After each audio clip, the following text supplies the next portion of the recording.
Bismillahirrahmanirrahim. Assalamualaikum warahmatullahi wabarakatuh. Alhamdulillah, puji syukur kita panjatkan kehadirat Allah Subhanahu wa taala karena pada pagi hari kita diberikan nikmat sehat dan sempat. Selawat dan salam senantiasa kita haturkan kepada junjungan kita Nabi besar Muhammad SAW. Perkenalkan, nama saya Muhammad Siddiq Suryadi, Sarjana Keperawatan UNAS, Magister Terapan Keperawatan. Saya merupakan salah satu dosen di program studi D3 Keperawatan Fakultas Ilmu Kesehatan Universitas Nahdlatul Ulama Al-Ma'fah Sepang. Pada kesempatan kali ini saya akan memaparkan salah satu mata kuliah yang saya ampu, yaitu mata kuliah Keperawatan Medikal Bedah 1 yang memiliki bobot 3 SKS dengan pembagian 2 SKS teori dan 1 SKS praktikum selama 1 semester ke depan. RBS ini, rencana pembelajaran semester ini diberikan kepada mahasiswa semester 3 dengan saya sendiri selaku penanggung jawab mata kuliah Keperawatan Medikal Bedah 1 ini. Sebagai seorang dosen, saya telah menerapkan tridharma perguruan tinggi, salah satunya adalah bidang pengajaran.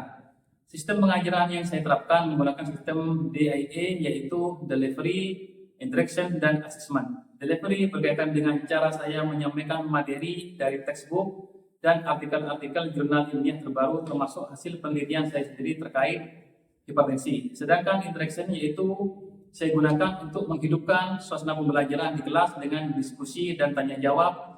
Dan asesmen yaitu proses mengukur kemampuan mahasiswa secara objektif yang sudah dijelaskan di awal perkuliahan dan sudah dipahami oleh mahasiswa. Selanjutnya saya akan mendiskusikan mata kuliah Keperawatan Medikal Bedah 1 ini adalah berfokus pada gangguan kebutuhan oksigen patologi sistem pernapasan, yaitu hipertensi. Pemberian asuhan keperawatan pada kasus gangguan kebutuhan oksigen patologi sistem pernapasan, yaitu hipertensi, berdasarkan proses keperawatan dengan mengaplikasikan ilmu biomedik seperti biologi, histologi, biokimia, anatomifisiologi, patofisiologi, ilmu keperawatan medikal bedah, ilmu penyakit dalam, farmakologi, nutrisi, dan rehabilitasi.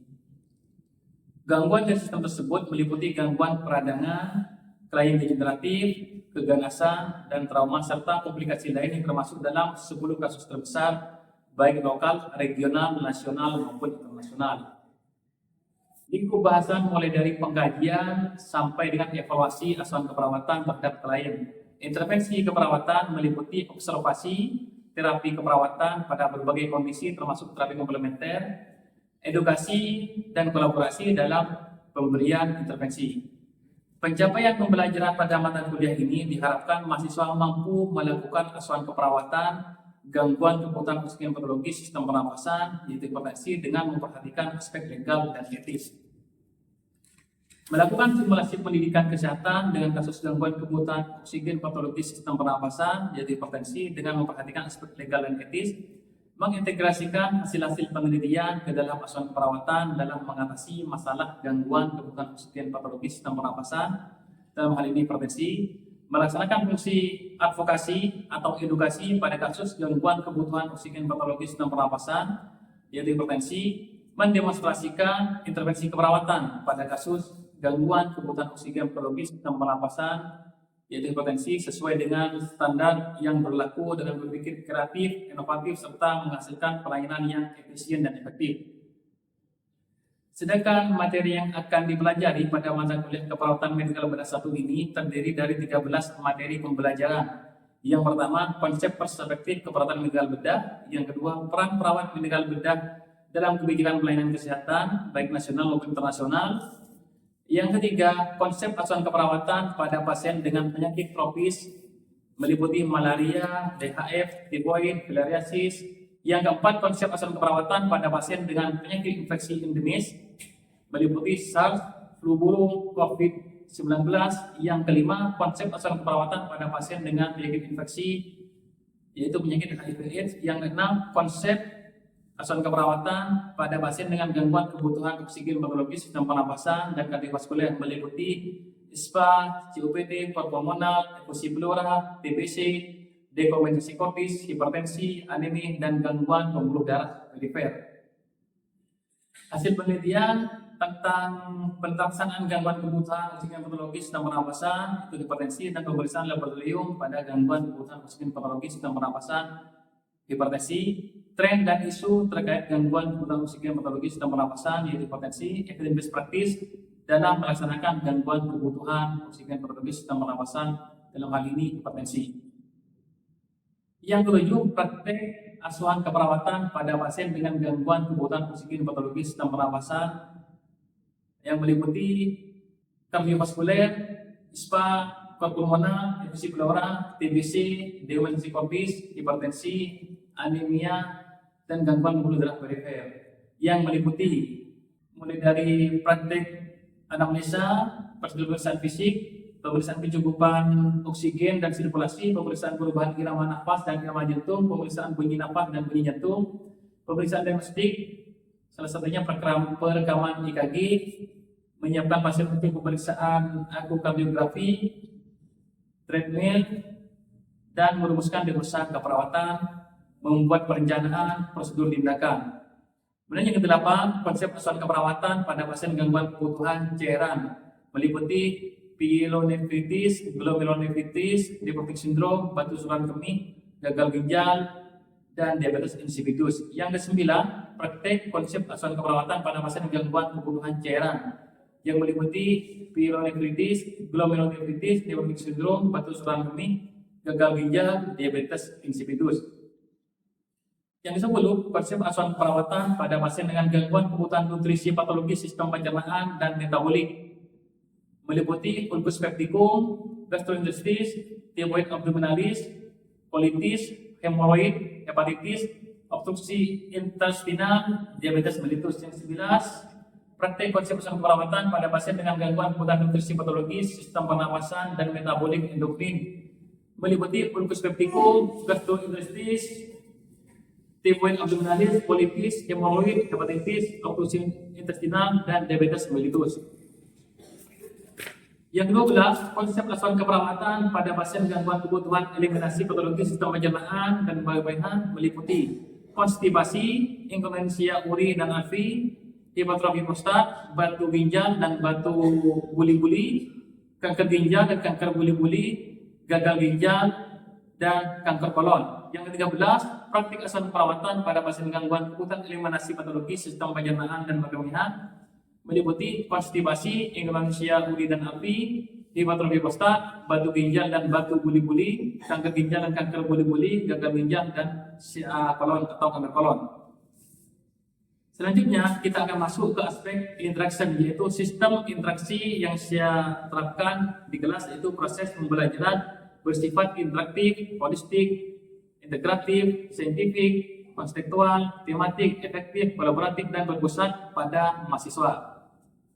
Berdasarkan hal tersebut, maka untuk mendorong seluruh peserta berperan aktif, kreatif, dan inovatif dalam menyelesaikan pembelajaran, maka saya menerapkan sistem SCL dengan metode pembelajaran diskusi kelompok, simulasi, studi kasus, pembelajaran kolaboratif, pembelajaran kooperatif, pembelajaran berbasis proyek, pembelajaran berbasis masalah, atau metode pembelajaran lain yang dapat secara efektif memfasilitasi tercapainya pembelajaran jurusan.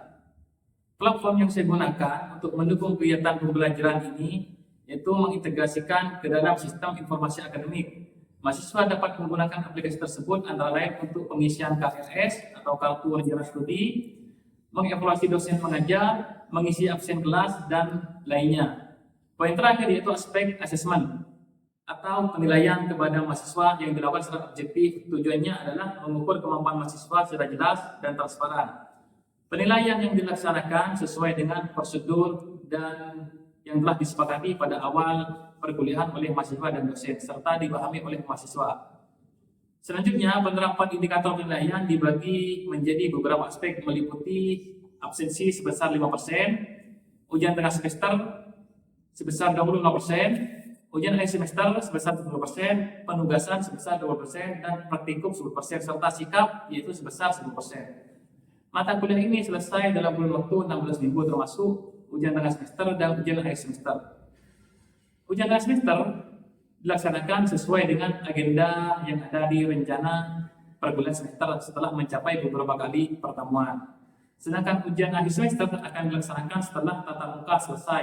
Pada sesi kali ini, saya akan membahas topik tentang asuhan keperawatan pada pasien hipertensi meliputi definisi, etiologi, patofisiologi, tanda dan gejala, tes diagnostik, pelaksanaan dan konsep asuhan keperawatan meliputi pengkajian, analisa data, diagnostik keperawatan, intervensi, implementasi dan evaluasi secara komprehensif meliputi aspek bio, psiko, sosial dan spiritual. Pembelajaran dilaksanakan secara tatap muka langsung di ruang kelas. Pada pertemuan ini mahasiswa diharapkan mampu memberikan asuhan keperawatan mulai dari melakukan pengkajian sampai dengan melakukan evaluasi perawatan pada pasien hipertensi. Berikut merupakan proses pembelajaran yang saya laksanakan secara tatap muka di ruang kelas. Bismillahirrahmanirrahim. Assalamualaikum warahmatullahi wabarakatuh.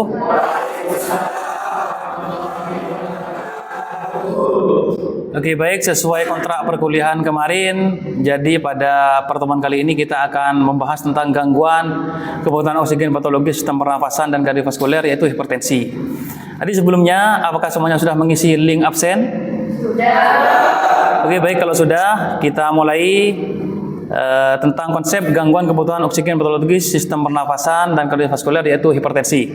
Oke, baik teman-teman sekalian, kita langsung mulai. Yang pertama yaitu konsep gangguan kebutuhan oksigen patologis sistem pernafasan dan kardiovaskuler, yaitu hipertensi atau yang kita kenal sebagai darah tinggi.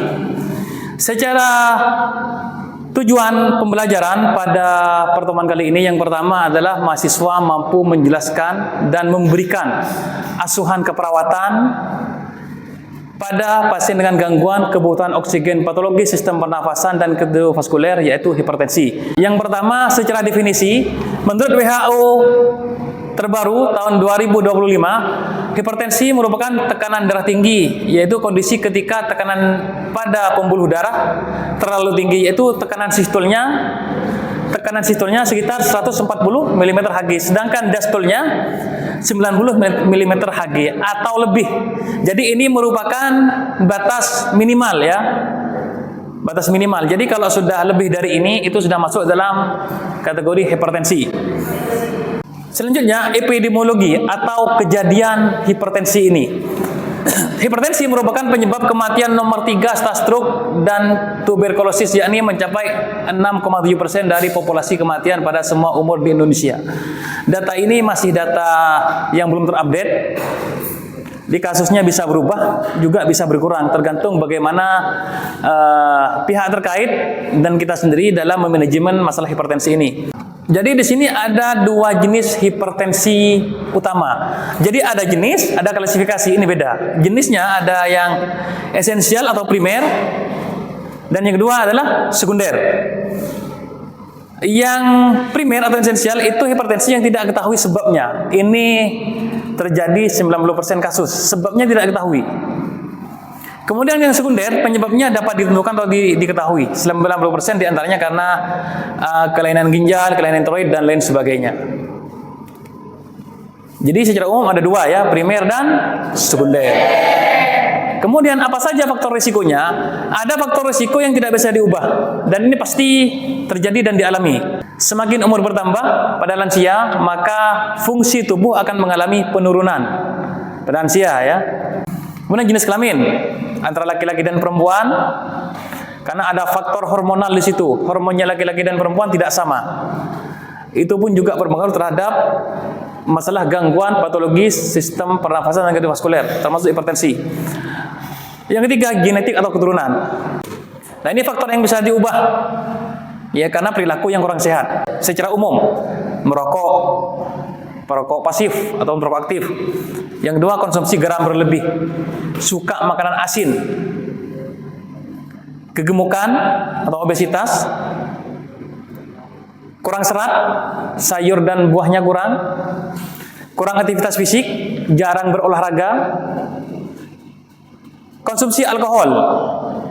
Yang terakhir adalah stres. Faktor stresor itu sangat berpengaruh terhadap risiko terjadinya hipertensi. Nah, ini etiologinya. Konsumsi garam tinggi itu yang melebihi dari 30 gram per hari. Jadi usahakan konsumsi garam itu jangan melebihi dari 30 gram per hari. Nah, ini ilustrasi dari berbagai macam etiologi yang tadi.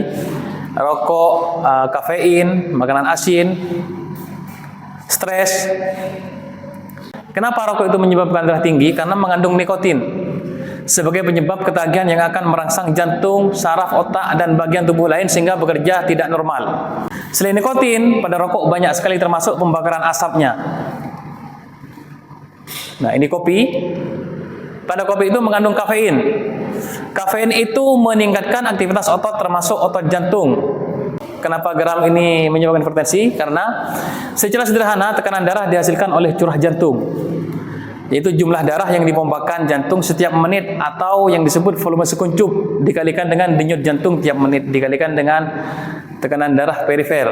Nah, garam ini mengandung natrium, di mana natrium itu yang dapat menahan cairan dalam tubuh kita dalam jumlah yang melebihi 30 gram sehari. Kemudian stres. Jadi bagaimana stres mampu menyebabkan hipertensi? Ini gambaran pembuluh darah normal, yang sebelah kanan itu normal, yang sebelah kiri itu pembuluh darah yang mulai menyempit. Karena beberapa faktor risiko tadi yang sudah kita jelaskan. Ketika pembuluh darah menyempit, disitulah akan terjadi peningkatan tekanan darah.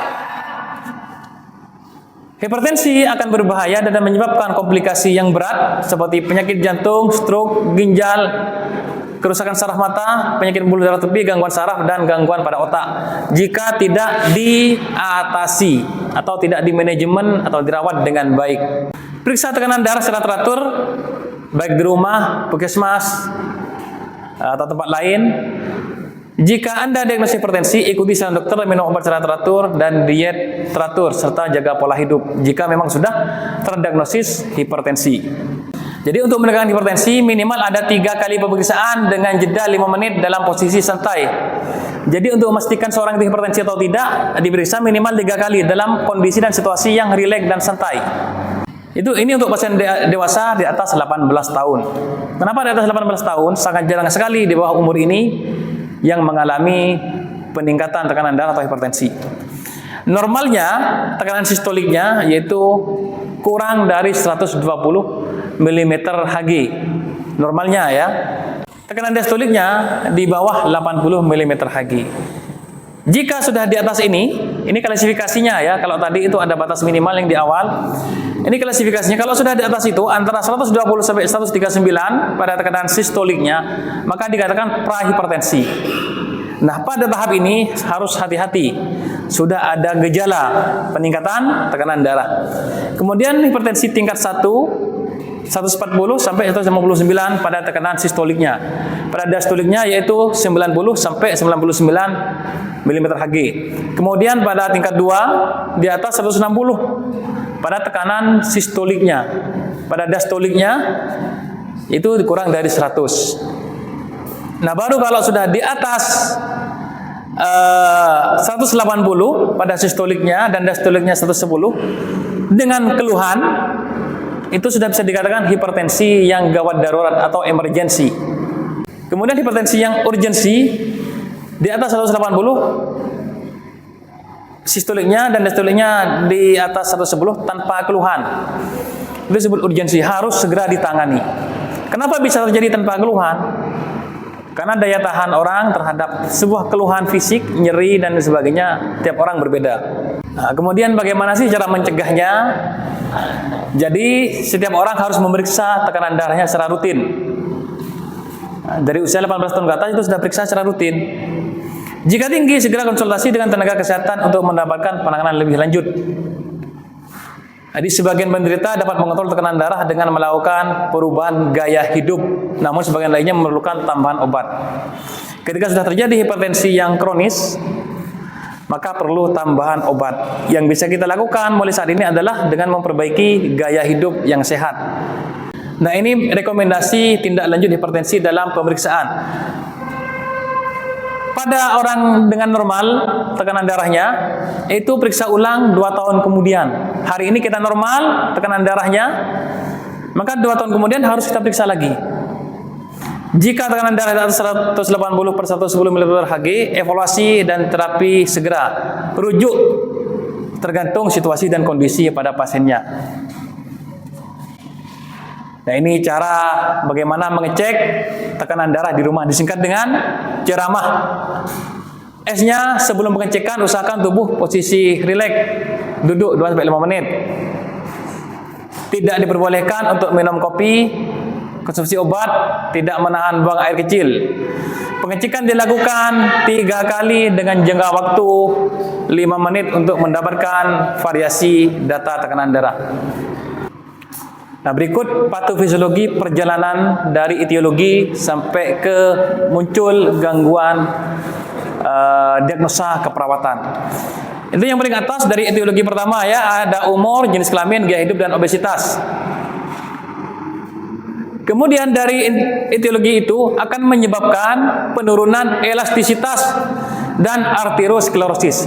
Elastisitas pembuluh darah akan menurun dan terjadi arteriosklerosis atau penyempitan pembuluh darah.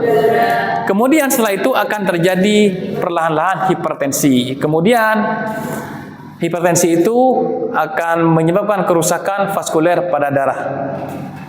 Terjadi perubahan struktur, kadang-kala terjadi penyumbatan pada pembuluh darah, terjadi vasokonstriksi, itu penyempitan pembuluh darah, dan gangguan sirkulasi. Nah, dari gangguan itu, karena ini hubungannya dengan darah dan tekanan darah, maka akan nanti berpengaruh pada organ-organ vital pada tubuh kita. Pada otak terjadi resistensi pembuluh darah pada otak sehingga menyebabkan nyeri dan gangguan pola tidur ya. Terjadi pada otak. Kepada suplai O2 di otak menurun, terjadi gangguan perfusi jaringan. Kemudian pada ginjal, ketika sudah parah menyebabkan vasokonstriksi pembuluh darah pada ginjal sehingga menyebabkan lemahnya darah serta radang pada aldosteron dan menyebabkan retensi natrium serta menyebabkan ödem. Ini sudah komplikasi. Ödem itu kakinya bengkak, tunggangnya bengkak, dan seterusnya. Kemudian pada pembuluh darah sendiri terjadi penurunan curah jantung dan intoleransi aktivitas atau kelelahan. Kenapa kelelahan? Karena sudah terjadi ketidakseimbangan suplai oksigen dan nutrisi dalam darah. Dan menyebabkan juga nyeri dada. Ini sudah komplikasi ke masalah jantung. Kemudian pada mata, pada retina, terjadi spasme arterioler pada retina sehingga menyebabkan diplopia, sehingga menyebabkan resti injury atau cedera pada retina mata. Apa saja sih tanda dan gejalanya? Pada hipertensi ada yang ada tanda gejalanya, ada yang tidak ada tanda gejalanya. Jadi yang tidak ada gejala yang spesifik dapat dihubungkan dengan peningkatan tekanan darah selain penentuan tekanan arteri oleh dokter yang memeriksa atau nakes yang memeriksa. Gejala yang umum, yang pertama nyeri kepala, yang kedua nyeri atau tengkuk terasa berat, tengkuk bagian sini, dan setelah nyeri kepala itu terasa berat. Itu jadi yang khas. Susah tidur, mudah lelah atau temperamen emosional, gemetar atau tremor.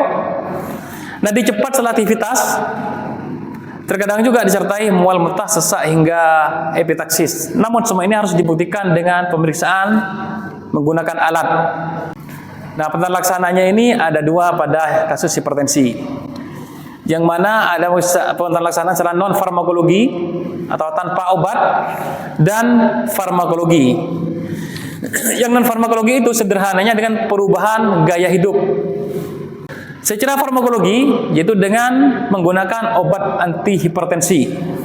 Kemudian kita masuk ke konsep asuhan keperawatan pada pasien hipertensi. Dari pengkajian yang perlu kita kaji, status kesehatan saat ini meliputi keluhan utama, alasan masuk rumah sakit, riwayat penyakit sekarang seperti apa. Yang kedua, riwayat kesehatan. Riwayat penyakit sebelumnya, apakah dia sebelumnya pernah hipertensi atau pernah mengalami keluhan yang sama.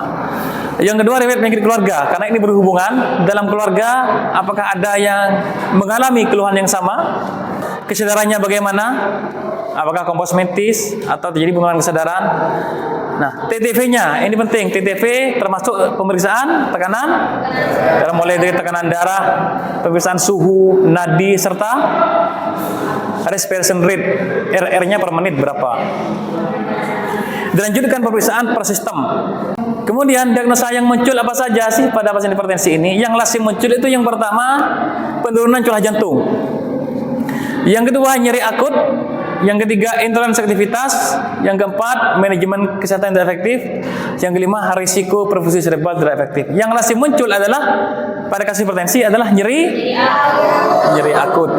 Kemudian kita ambil contoh nyeri akut ya, pada pasien hipertensi ini kita ambil contoh nyeri akut sebagai diagnosa keperawatan yang muncul. Baik, sebelum itu perlu kita pahami diagnosa keperawatan itu bisa ditegakkan jika data mayornya mencapai 80%. Data mayor itu yang tertera dalam panduan kita, itu buku 3S, salah satunya SDKI, Standar Diagnosis Keperawatan Indonesia. Jadi untuk bisa menegakkan nyeri akut pada kasus apapun, minimal ada 80% data mayor. Di sini data mayornya ada 6, maka minimal harus ada 4 data mayor yang muncul untuk bisa menegakkan sebuah diagnosa keperawatan atau nyeri akut. 4 yang mana saja terserah. Dari 6 ini harus minimal ada 4. Intervensinya ada 2. Yang pertama manajemen nyeri. Intervensi itu ada 2 macam ya, ada intervensi utama dan ada intervensi pendukung. Intervensi utama salah satunya pada nyeri akut ini adalah manajemen nyeri. Ideologi secara definisi yaitu pengalaman sensorik atau emosional yang berkaitan dengan kerusakan jaringan aktual atau fungsional dengan onset mendadak atau lambat dan berintensitas ringan hingga berat. Di nyeri akut itu ada ringan hingga berat. Intervensinya itu manajemen nyeri. Ada observasi, terapi, edukasi, dan kolaborasi. Itu prinsipnya dalam intervensi keperawatan. Kemudian tujuan dan kriteria hasilnya apa? Jadi kita cek di buku SLKI. Jadi dari nyeri akut ini ada kriteria hasil dan tujuan yang ingin kita capai. Nanti ini semua akan menjadi indikator sebuah evaluasi dalam asuhan keperawatan. Tercapai atau tidak evaluasinya tergantung dari tujuan dan kriteria hasil ini. Jadi pada nyeri akut ini kriteria hasilnya murotal surat as-su'ara dalam Al-Quran terhadap tekanan darah pasien hipertensi di Posyandu wilayah Puskesmas Banyuanyar. Ini dilakukan di Posyandu lansia ya, di wilayah kerja Puskesmas Banyuanyar Sempang. Hasilnya bagaimana? Nah, dari hasilnya total sampel dari 41 pasien hipertensi, hasil uji statistiknya menjelaskan terapi murotal Al-Quran surat as-su'ara efektif terhadap penurunan tekanan darah pasien hipertensi pada lanjut usia di Posyandu lansia wilayah kerja Puskesmas Banyuanyar. Jadi secara non farmakologi sudah banyak penelitiannya. Untuk nyeri pastinya juga bisa, karena otomatis ketika hipertensinya menurun, nyerinya juga pasti ikut menurun. Terima kasih. Ada pertanyaan mungkin sampai di sini? Saya ada bertanya. Ya, silakan berdiri. Baik, sebelumnya terima kasih atas peluang waktu tanya jawab pada hari ini. Saya bertanya, saya atas nama Maulina mengajukan pertanyaan tentang bagaimana jika data mayornya kurang dari 80% untuk menegakkan diagnosa perawatan tersebut. Baik, terima kasih, itu saja dapat saya sampaikan. Oke, baik. Terima kasih pertanyaannya, langsung saya jawab. Jadi apakah harus 80% ya? Data mayor untuk menegakkan sebuah diagnosa keperawatan nyeri akut? Harus. Jadi ini sudah disesuaikan dengan kondisi fisiologis dan patologis manusia. Jadi kalau misalkan kurang dari 80%, ini kan ada 6 data mayornya. 70%-nya, 80%-nya kurang lebih yaitu 4. Kalau kurang dari 4, apakah bisa diangkat menjadi sebuah diagnosa keperawatan? Tidak bisa. Kurang syarat. Kenapa? Ini sudah disesuaikan dengan patologis dan fisiologis tubuh manusia. Oke, baik. Kalau nggak ada pertanyaan lagi, saya akhiri pertemuan pada pagi hari ini. Mudah-mudahan bermanfaat. Terima kasih. Assalamualaikum warahmatullahi wabarakatuh. Sekian pemaparan dari saya mulai dari RBS dan pembelajaran di kelas. Terima kasih. Wabillahi taufiq wal hidayah. Assalamualaikum warahmatullahi wabarakatuh.